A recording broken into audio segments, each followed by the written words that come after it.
আওয়ামী শাসনের ১.৫ দশকে ব্যাপক লুটপাটে ভেঙে পড়ে দেশের অর্থনীতি। অনিয়ম, দুর্নীতি আর অর্থ পাচারে দেশের রিজার্ভ নেমে আসে $25 বিলিয়ন ঘরে। গেল আগস্টে অন্তর্বর্তী সরকার দায়িত্ব নেয়ার পর চ্যালেঞ্জ ছিল খাদের কিনারে থাকা অর্থনীতিকে টেনে তোলা। সেই চ্যালেঞ্জ উতরে যেতে সবচেয়ে বেশি ভূমিকা রেখেছেন প্রবাসীরা।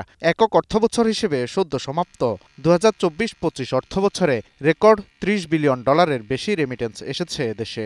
রেমিটেন্স বাড়ার অর্থ হচ্ছে শুধুমাত্র প্রবাসীদের আস্থা দেখতে পাচ্ছি তা না। রেমিটেন্স বাড়ার অর্থ যে প্রবাসীরা আপনার ফর্মাল চ্যানেলে টাকা পয়সা পাঠাচ্ছে, তাই না? এটা শুধু আস্থার কারণে হচ্ছে না। এখন ওরা দেখতেছে যে আমি তো রেট ভালো পাচ্ছি ফর্মাল চ্যানেলে, so that's why they are interested to send money through formal channel, তাই না? তো যখন আপনি ইনসেন্টিভ যখন উইথড্র করে নিয়ে যাবে তখন হয়তো আস্থা নাও থাকে, মানে তখন নাও পাঠাতে পারে। তার অর্থ এই না যে তার আস্থার অভাব আছে, তাই না?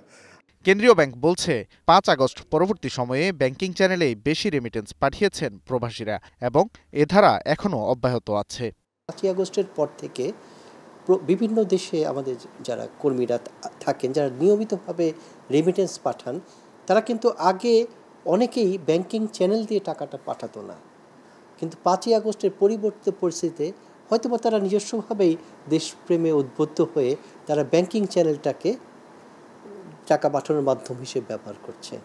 অর্থনীতিবিদরা বলছেন, অবৈধ হুন্ডিতে রেমিটেন্স পাঠানোর প্রবণতা অনেকটাই কমেছে। হুন্ডি বন্ধে আরও কার্যকর উদ্যোগ নেওয়ার তাগিদ তাদের।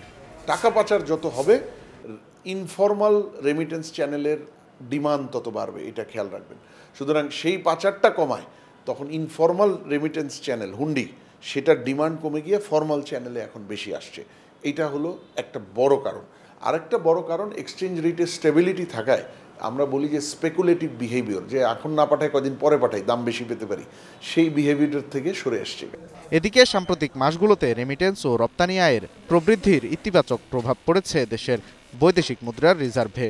2024-25 অর্থবছর শেষে দেশের রিজার্ভ ছাড়িয়েছে $31 বিলিয়ন।